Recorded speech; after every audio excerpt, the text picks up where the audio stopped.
Tom, tell us about the jobs report that just came in. Well, the jobs report just broke, 8:30, popped out, and the headlines were two sets of headlines. One was that 130,000, a little bit more than 130,000 jobs were created in January.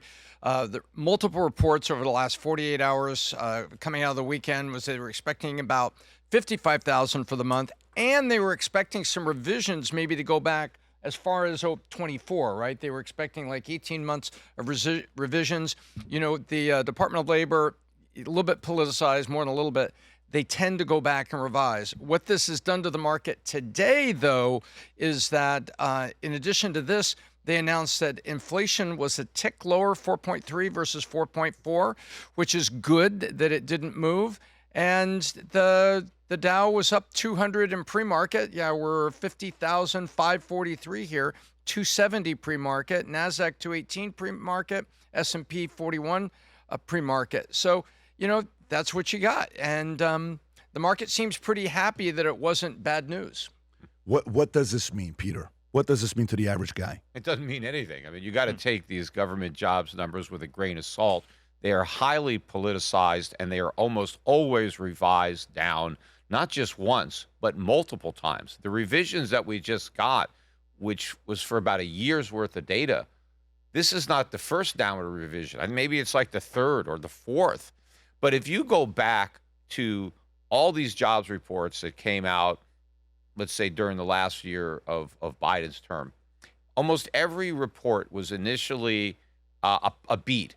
We created more jobs than we expected. Mm-hmm. They've now revised them so many times that they're all misses. But many of the reports which said we created jobs, we now know that we actually lost jobs. They would have been reported as negative numbers had they been reported accurately the first time. But the markets react to these numbers as if they're real. The government takes credit. You know, the Fed was taking credit for this strong labor market, the Biden administration, Wall Street. If you go back to my podcasts, every single jobs beat that came out, I said, it's not a beat, just wait for the revisions. They're all going to be misses. I think we're losing jobs. I think the economy is a lot weaker than the government claims, and that was the case. And that is the case today. You know, the Trump administration is telling the same type of lies that the Biden administration did. The economy is far weaker than is being claimed. In fact, we're probably in a protracted recession that's been going on for years. And also inflation is a lot higher than they claim. So the economy is weaker, inflation is stronger. And that's what, you know, is being confirmed by the markets. Look at gold over $5,000. Look at this dollar hitting a new all-time record low against the Swiss franc. You know, you can see what's happening in the market. Look at rising long-term bond yields as the world is losing confidence in the U.S. dollar and our ability to manage our debt. And our debt is exploding. I mean, if we really had a strong economy, budget deficits would not be going up. They'd be coming down. Luke, what would you say? I would tend to agree with a lot of that. And I think a key question is that how much of it is cyclical versus how much of it is secular. In other words, the economy goes through cycles over time. And I think there is starting to be the dawning realization or maybe even fear that some of these job losses are starting to be related to the pace of AI and technology and robotics. And if that's the case, that's problematic because that is much more structural in nature and would require a much more structural reaction or aggressive response from policymakers to offset. And so that's something I've been very focused on in literally in the last month and a half, 2 months of just AI is fundamentally incompatible with the system as it's structured. Incompatible with the system that's structured. Yes. Tell me more. Well, the United States has a debt-based currency, a debt-based system, and about half of our tax receipts come from individual taxpayers. And the working model, I've been talking about this for going on 3 years now, has been, one of the advantages of being in Cleveland, Ohio, where we're located, is we lived through AI productivity shock 1.0. It was called the China shock. The economists called it the China shock. And that was productivity miracle, significantly reduced costs, significantly reduced regulation because they sent factories to China. They sent the jobs to China for blue-collar workers. China went into the WTO at the end of '01, and in the next 7 to 8 years, manufacturing employment in the United States fell 30 to 35%. And so that's been my working model for what AI and robotics are likely to do to white-collar workers. And having seen what happened to blue-collar workers when AI productivity miracle in China hit, you can extrapolate without having to be too aggressive with the assumptions. For example, 1990, the biggest employer across the United States was manufacturing. Today, in 2025, according to the New York Times, in 38 of 50 states, the single biggest employer is healthcare. Within that, it's not practitioners, it is mostly administration. There are a few industries that are more ripe for AI disruption than healthcare administration. The machines just do it better than people do. And so now the reason why it's fundamentally incompatible is ultimately because we have a debt-based system, because people borrow to buy their cars, they borrow to buy their houses, they borrow on their credit cards. What happens when, because it's starting to look like it's when, and it might already be starting, people making $100,000, $150,000, $200,000 in good white-collar jobs, they have never had to worry about being displaced by a cheap Chinese laborer on the other side of the world. The machine is now the cheap Chinese laborer. And so when they lose their jobs, when their wages are compressed, how do they pay their mortgage? How do they pay their car? How do they pay their credit card? And we know what happens from there because we saw in 2007, 2008, when they stopped paying their mortgages.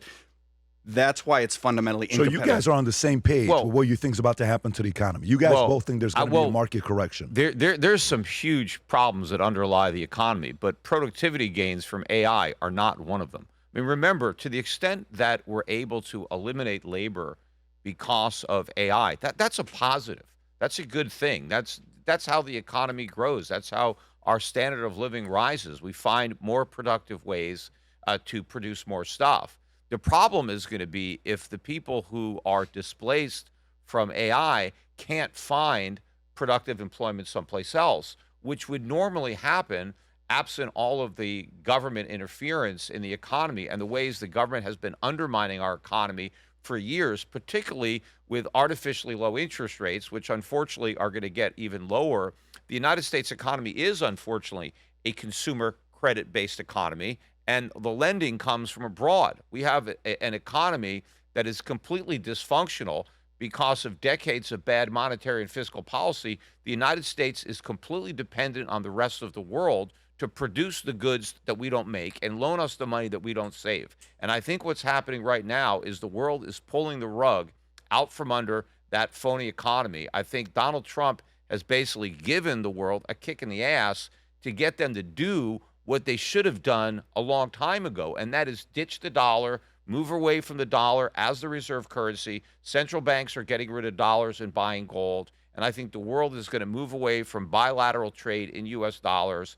So we're not going to be able to finance these massive trade deficits, these massive budget deficits, and that is the problem. We're headed not for a financial crisis like we had in 2008, but a sovereign debt and U.S. dollar crisis, which is considerably worse for the U.S. and will be much more disruptive for the standard of living of typical Americans. Tom, what do you think? Well, Peter, you've been talking about this for a lot of years in various ways, to be fair, and I'm not picking on you here. What makes first quarter 26 different? Because you've had these warnings going on for a while. Now, I agree with you about the robots, and government has pointed out, because they've recommended like a robot tax. For each job that you replace, Pat, we're going to put a tax on the robot as a tax-paying unit because it's a unit of productivity. Now, that's insanity, and the EU actually voted that down a couple of years ago, which was kind of shocking by their standards. But what's different here in 26 versus last year versus 24 versus 20? You've given the call several times. Well, we're just further along in the process. I mean, if you look at the last couple of years, gold broke out. It was at $2,000 an ounce at the beginning of 2024. It's over $5,000 now. That is a considerable move in the price of gold. That is a major warning that what I've been warning about myself is now happening. The market is confirming what I've been saying. Look, I saw this train wreck coming way in advance. Potentially had policymakers paid attention to what I was saying, we might have been able to defuse the bomb. But now it's obviously going off. You could see it in the foreign exchange market. You could see it in the long-term treasury yields. Look how many times the Fed has cut interest rates, yet look what's happened to long-term rates. The Fed has completely lost control of the long-term bond market. That's why they surreptitiously went back to quantitative easing. They haven't acknowledged or admitted that it's QE, but that's exactly what they're doing. And I'm going to come back to this. They're expanding the money supply right now. They're monetizing more debt because private demand for U.S. debt is evaporating. Foreign governments don't want to buy our debt. Private investors don't want to buy our debt. And so rates are going to rise. And we've reached that point where we have this massive stagflationary collapse. We have inflation that's running out of control. I mean, why do you think the Fed is allowing inflation? It's well above target. If their target is 2%, we're well above 3%. Yet instead of raising rates, which they should be doing, they're cutting rates. When we set out to create a shoe that blends comfort, function, and luxury, we had the choice to make it fast. We had the choice to make it cheap. We chose neither. Instead, we chose Tuscan Italy. We chose true Italian craftsmanship, each pair touched by 50 skilled hands. We chose patience, spending 2 years perfecting every detail, and we chose the finest quality at every step. Introducing the Future Looks Bright collection. Not rushed, not disposable, not ordinary. Rather, intentional, luxurious, timeless. If you enjoyed this video, you want to watch more videos like this, click here. And if you want to watch the entire podcast, click here.